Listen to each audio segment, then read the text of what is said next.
Hi Bluebells, welcome back to Sunday Brunch.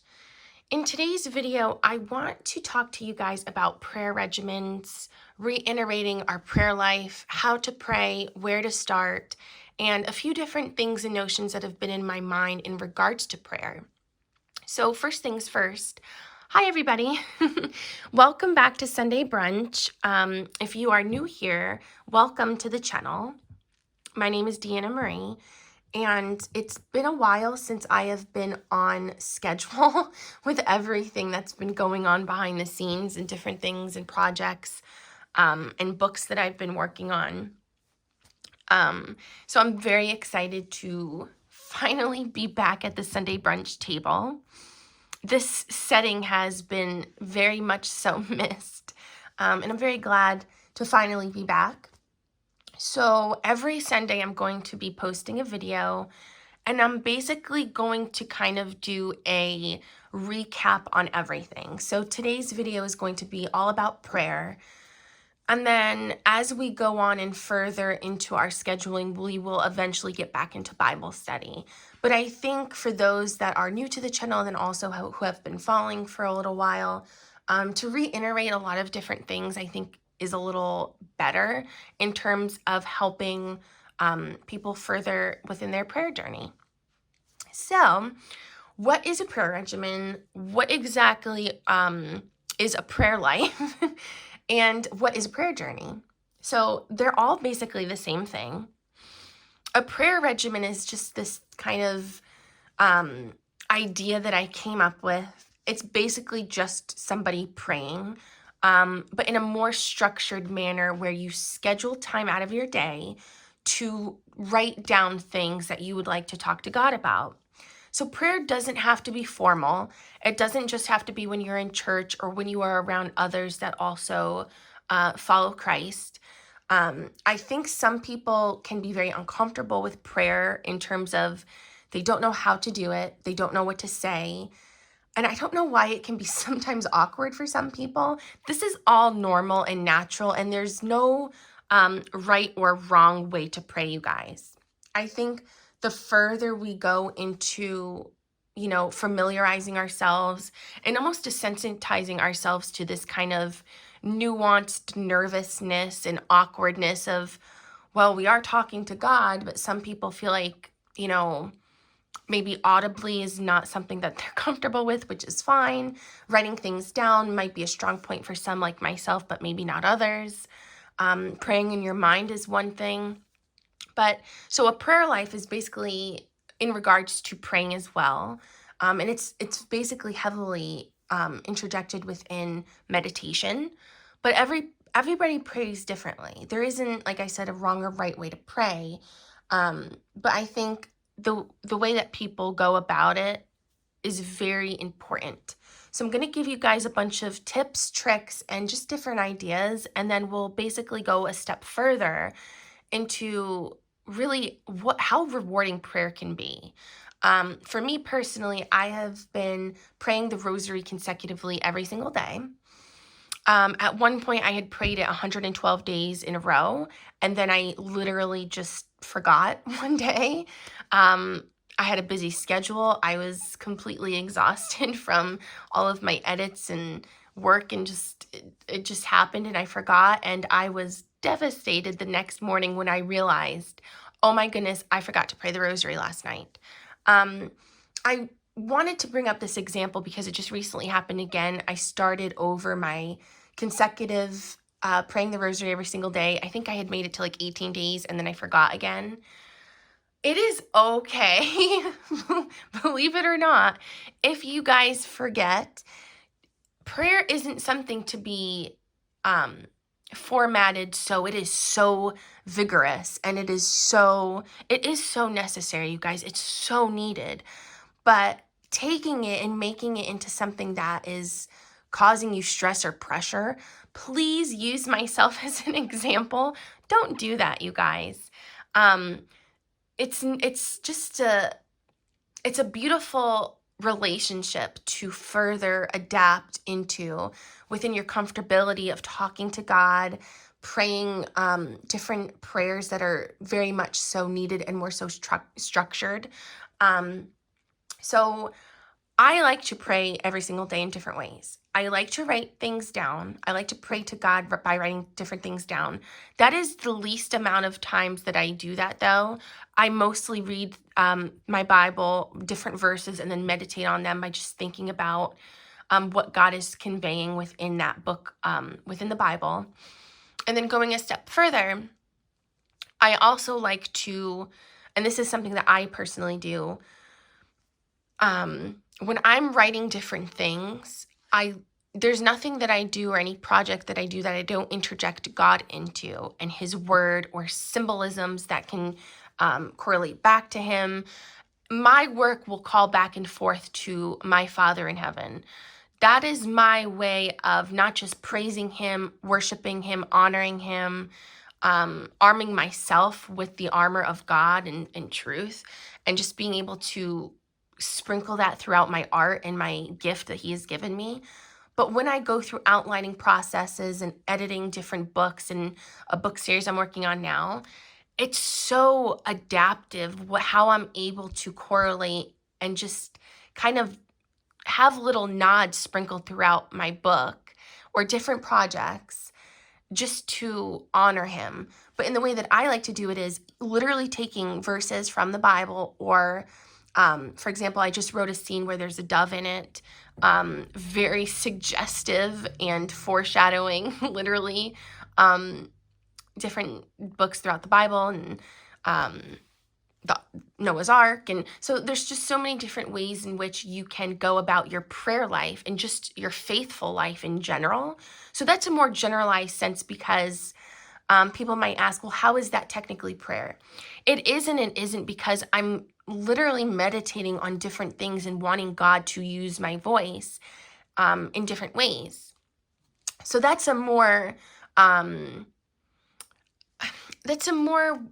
it's a different way in how you go about utilizing different prayers, different things, and how you apply it. Some people will take a prayer and apply it to their life. They'll write it on a prayer board. There's a verse maybe that will continuously keep coming up, that they'll oftentimes revisit. And then there's something like that I like to do where I will literally pull different things and add it to my works. That is a more seasoned way to go about it. But in a more generalized sense, for somebody that has no idea where to start, there's a few different ways you can go about it. This is one way. Following structured prayers that are prayers we all really should know is the most beautiful way to familiarize yourself with different things that you will hear be said in church. Of course, I'm Roman Catholic, so this is going to kind of be the baseline of how my prayer life is and the blueprint that I follow. So when I go about different structured prayers, they aren't just prayers that I will pray when I pray the rosary or prayers that I hear in church. It's very different. There's different prayers that I learn new every single day, but it's personal when you start to get familiar with it and used to the words, because they're so important. There's this personal level of importance that you can recite these things. Memory and memorization of these prayers will come with time. Don't pressure yourself into feeling like you have to memorize every single thing. And also don't put yourself under pressure like I did, where if you forget to pray one day, I, of course, think it's so important, but we are human and life gets in the way, and family and work and business. And so there's so many different aspects to schedule. Another way that you guys can go about prayer, if maybe structure is something that you have already and you're used to it, you're familiar with it, but maybe it's something that you want to take a step further, but you still don't really know what to say. This is something that I really like. I actually picked this little box of Bible verses, and then there's prayers on the back at a local Christian store. So if I can find something like this, I will link it down below. And it says God's gifts. It's just beautiful. I love this little thing. So this is another kind of level of structured prayer. That is so important because it's literally you reading Bible verses, reflecting on them. And when I say meditate, there's different ways. You can just literally take a minute to clear your mind, be silent, and just reflect on what you've read. For someone that maybe struggles with certain verses or reading the Bible, understanding it, this is why I want to give you guys different tips on what could work for you. This is very strong to kind of get you used to reading verse. So this is a step in the right direction of, learning and getting into the habit of picking up your Bible every single day. So when you read the Bible, first I like to do the sign of the cross. And then I'll read what the Bible verse says. He that cometh to God must believe that he is, and that he is a rewarder of them that diligently seek him. This is in the book of Hebrews, chapter 11, verse 6. So that's how you would read the Bible verse. This is the book in the Bible, Hebrews, chapter 11. So basically you would go into the Bible, look at the bigger number, 11, and then read down where there's the smaller numbers next to the verses, verse 6. And then this is a prayer behind the Bible verse. Dear Lord, I bow before you in stillness and feel you very near. Here are my problems. And then this is a time where you could pause and put petitions before Jesus and tell him, God, this is something I'm struggling with, and I feel you near me. I need your help with this. And for someone that might not apply, and you are struggling, you don't feel God near you.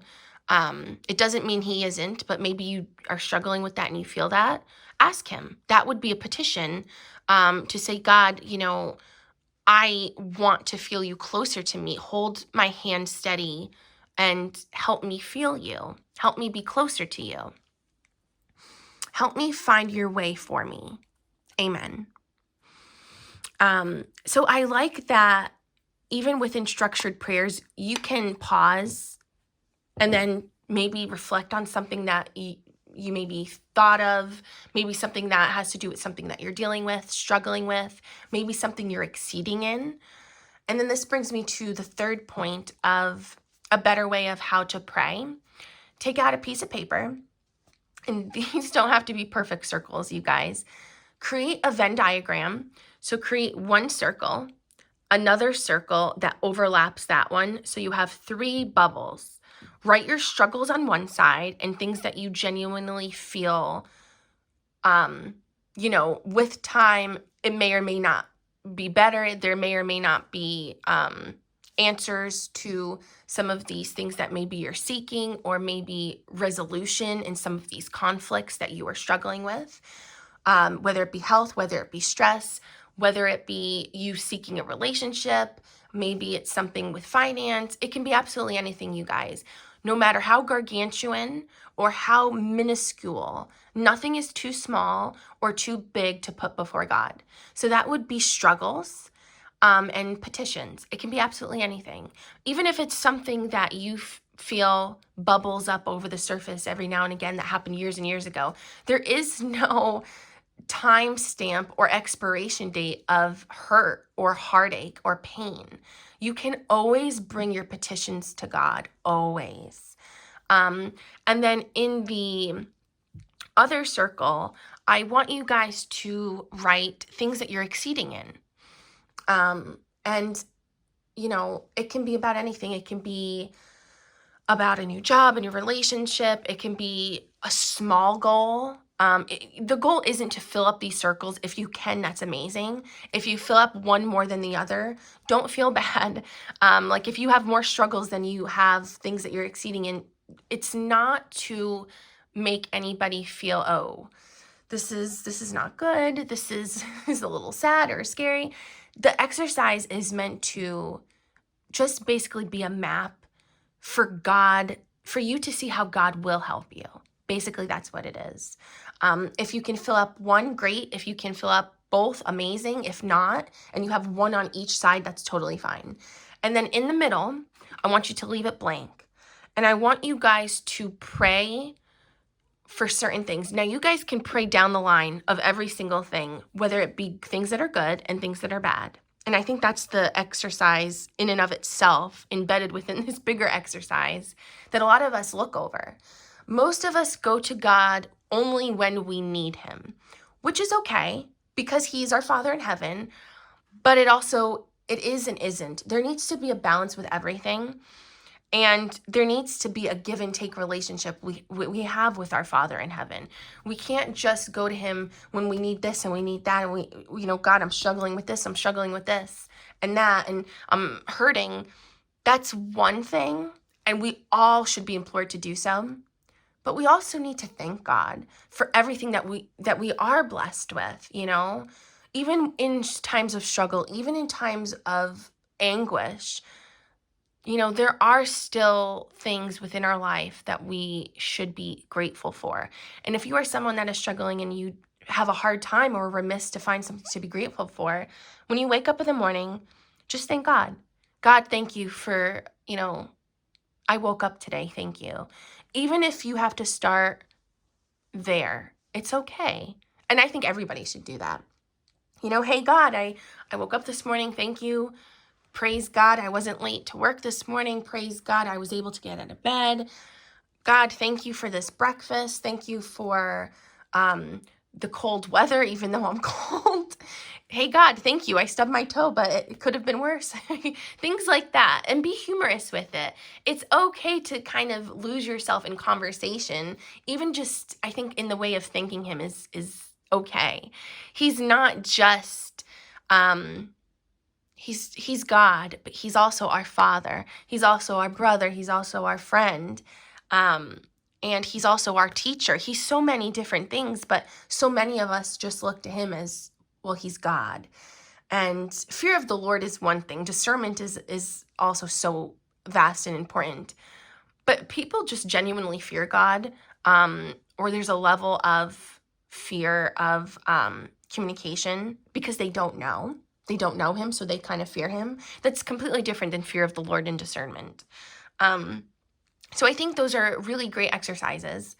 And then to kind of piggyback off of what I was saying earlier about different works that I have been really pushing towards and wanting to kind of perfect different projects and kind of praising and worshiping God in my way and honoring him by just having little nods to him and Bible verses and just symbolisms that have to do with different books in the Bible. I think that's very important. So I'm going to show you guys. So this is a prayer book that you guys will recognize. And I filled up a few pages, not as many as I wanted to. And then I wrote so many different books. And this was neglected. And I think that that's another important part. It's okay to be honest with yourself about planning, about scheduling.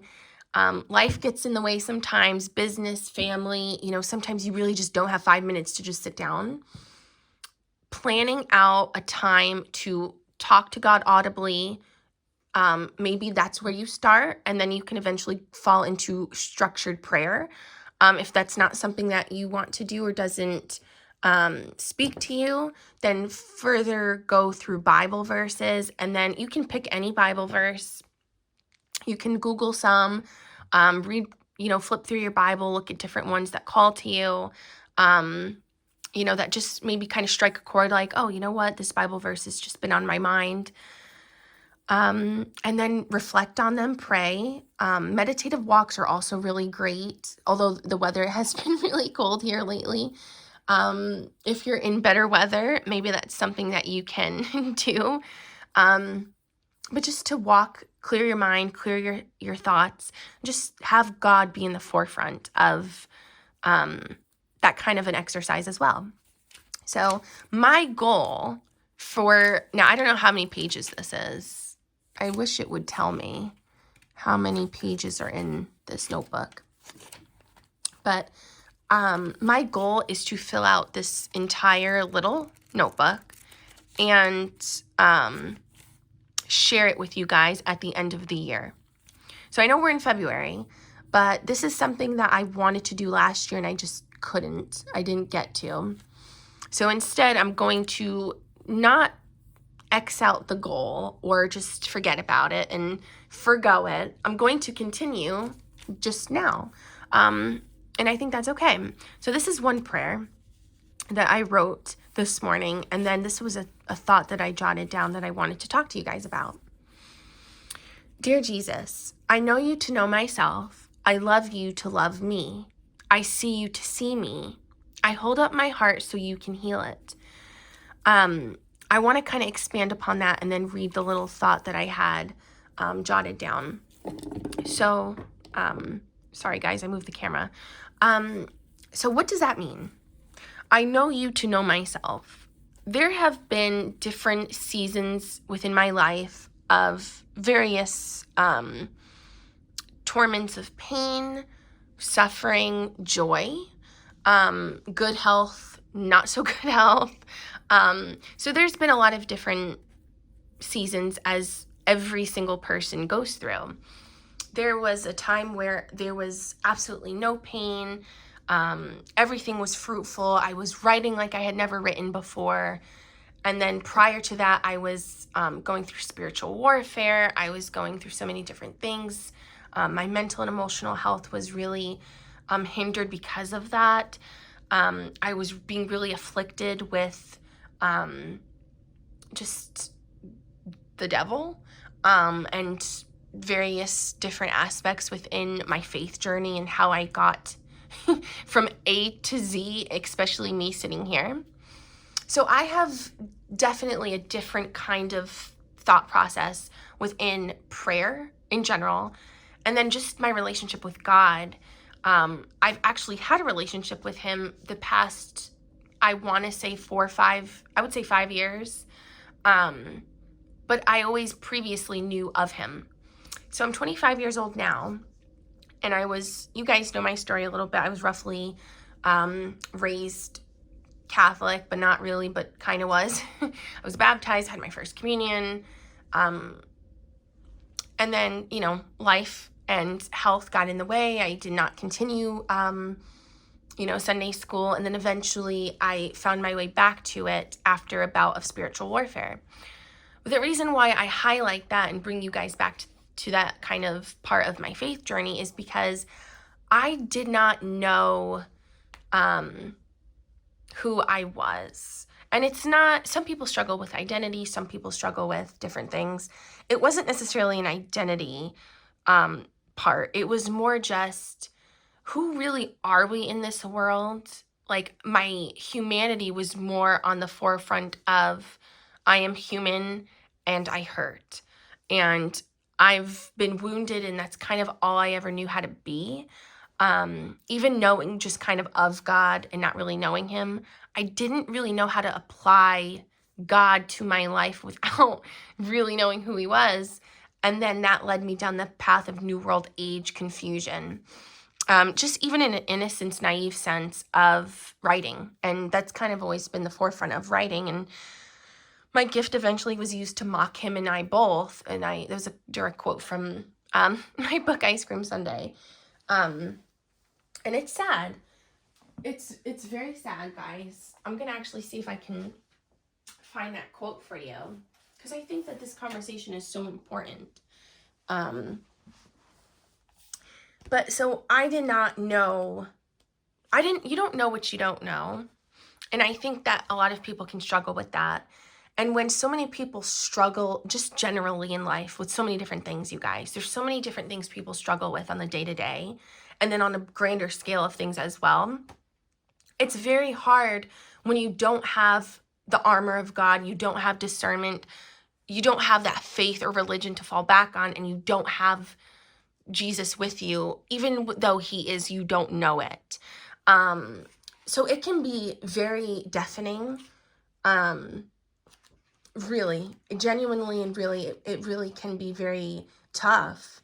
And you just don't know kind of where to go, from there. So it can be, I think, really heartbreaking too. once you start to get into this rhythm of prayer and planning out, times to read your Bible and Bible verses and meditating upon them, and then starting a prayer regimen just by talking to God, and then further going through structured prayers, reflecting, like I said, meditating, you just kind of build this extension of a relationship to your faith. And it just gets stronger over time. But when you start later on in life, you reflect back on all those years you just could have been doing this. And it can be a little heartbreaking, you guys, in a very humbled sense. I don't think anybody should be hard on themselves, but when you aren't introduced to something, or you are and you leave and then come back, we all have different seasons in life that we go through. We all have different traumas and different parts and times of healing. There is no more healing than when God is near and you know it. So I'm just going to flip through. I don't know if I'll be able to find the verse, because I wasn't expecting to. I wasn't planning to read it to you guys, but it kind of popped into my head. And if I don't find it, I'll just make another video and read it to you guys. But I think it's so interesting and important how much you'll change, how your desires will change, even your passions. You guys know I do a lot of different things, but being a writer is always at the forefront of my heart. But God even healed my writing. I'm also quoting my book, and I basically wrote the outline of my faith journey. But to see the growth, to see how enriched someone's soul can become, and how that bleeds into just every part of you and your mind and your decision making, your thought processes of, is this a good idea? Is this not a good idea? Weighing things and comparing them up towards the standards of heaven. It really changes every aspect of you intrinsically. So the thought process that I had, and a little note was, allow your voice to permeate through all else. There's a lot of noise in this world, and it can be very hard to hear God, even if you are seasoned, even if you have been within your prayer life and you've been faithful for many years, or you've kind of zigzagged your way through different heartaches and different trials. It can be hard. It can be really hard to stay the course and follow Jesus, especially when you go through so many different things, because we are human. But at the same time, I think it's so vast once you really put one foot in front of the other, and you can really hear yourself. Once you allow yourself to hear God, you find your voice in the midst of all this kind of chaos that the world can kind of breed, because of how beautiful it is, but also because it's broken, because of sin. There's all this noise, and to mute the noise and not Jesus is very hard, but eventually you will get there. Just like memorization of prayers, you'll get there, guys, over time. Being able to name a Bible verse off the top of your head, you'll get there over time. It's not a race to know or see who can, pray the best or memorize the most verses. It's not about that. It's not a contest. It's just truly a gift. And if we treat it as such, if we treat it as a gift, our faith, I think we can all be better about protecting it, but also nurturing it. Just like anything else that's beautiful in this world, to nurture it and be delicate with it. And especially when we go through hard times, our faith can be tested, just like anything else. So I think that is a beautiful way to kind of, your faith will become a pillar in and of itself, but it takes time to get there, just like anything else. Think of your faith as building a house, guys. It takes time. I think sometimes when you build a house, the steps are almost last. Think of it that way. Like, we're just slowly building steps to heaven. That's what we're doing. And I know that sometimes, mistakes, or if you potentially look back at years without knowing God, it could haunt us. I really suggest stepping away from that, truly and genuinely, because it doesn't help. It doesn't help you heal. Forgiveness of oneself is also extremely potent.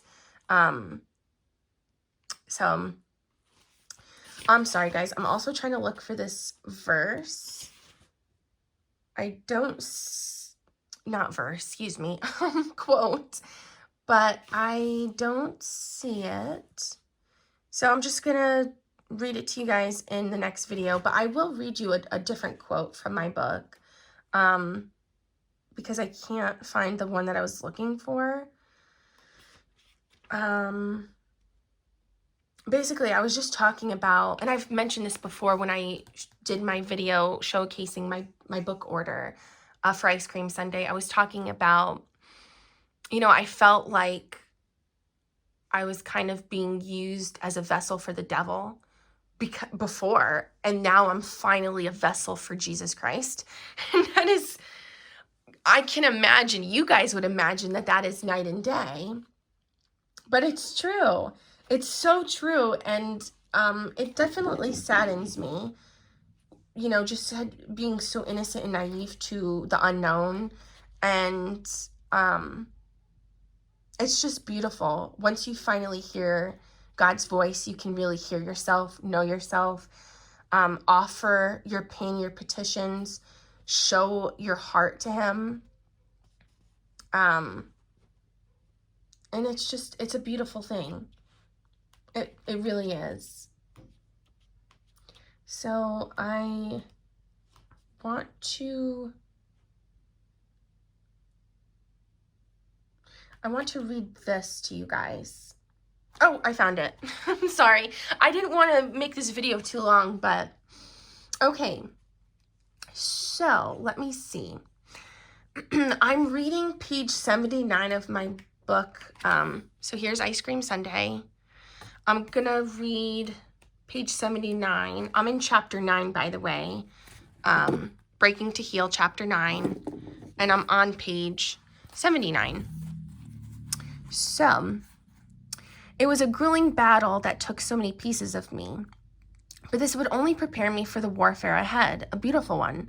Shedding the decay I thought had now become a part of me. It really became like a war, to rip away at the darkness that wanted to adhere to my wounds and not depart from me.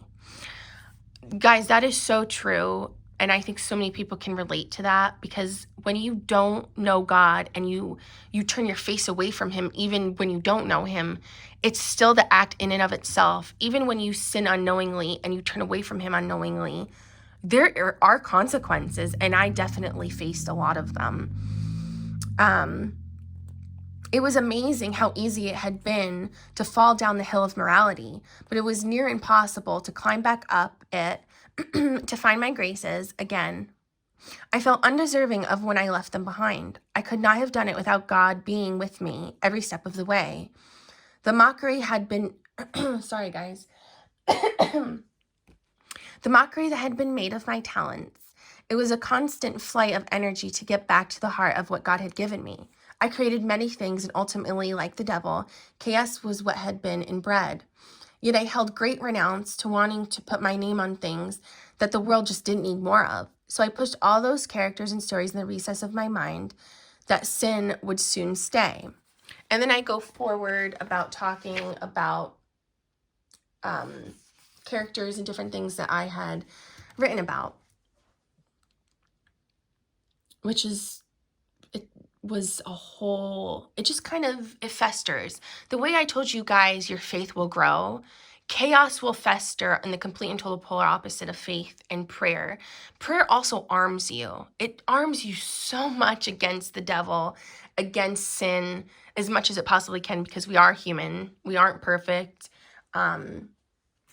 But anyway, I'm talking about the character that I ultimately let go. I almost wonder if this is what the devil felt when I finally saw these evils I was surrounded by for what they really were. I can only say that I hope it broke his wretched heart worse than how my choices by his yearning broke mine. The enemy thought he had me, but Jesus said, "You are mine." In my brokenness, I created more brokenness. Yet I just didn't want to give the world more darkness, when that was how I felt what writing was like since the age of 15. From that point until the age of 20, I hadn't just pressed the reset button on this life and how I would live it. I freely and openly chose the good. I chose God. So I departed from evil, and that is the biggest testament to how the little faith I had started with was restored in the same instance I felt like it was being given to me for the first time. I worked tirelessly, and I think God did too, to heal me. He healed me so much that he even healed my writing. I think that is probably one of many favorite quotes that I have in my book, just kind of outlining just the stark difference of what happens when you don't have it. Now, say for those that are watching this video, maybe your story and you yourself aren't going to have that kind of same experience where it's not that grotesque. It's not all the way at the other side of the spectrum of, you know, following God versus not. Maybe you're just somewhere in the middle where you just have nothing in terms of a faith or kind of a compass on how to kind of start your faith, what foot to put in front of the other. Better start nothing than with something that is completely dark, like myself. But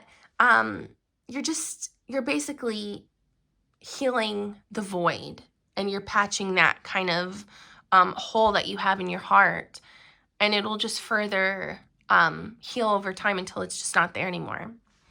So I'm sorry that this was such a long-winded video, but I just wanted to really sit and talk with you guys and really just expand upon how important prayer is. And, you know, having a relationship with God is beautiful, but to communicate with him is needed to be able to have a relationship with him and to grow your faith and, you know, make it grow stronger.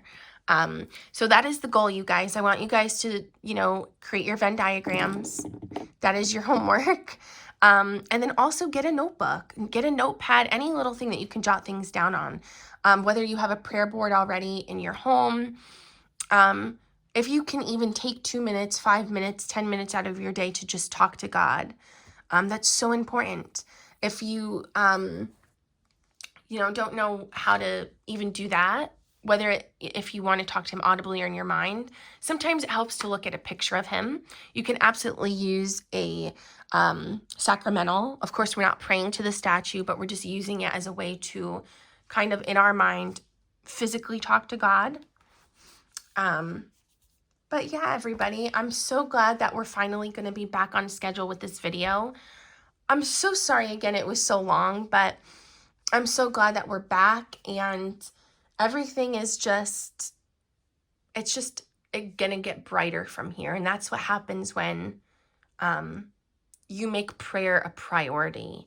You really make prayer and your faith life a priority.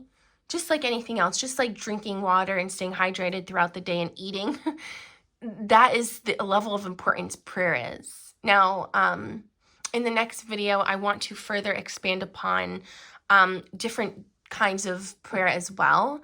I want to talk about intercession, saints, and I want to talk a little bit about devotionals and a lot of different prayer booklets and how important that these can be.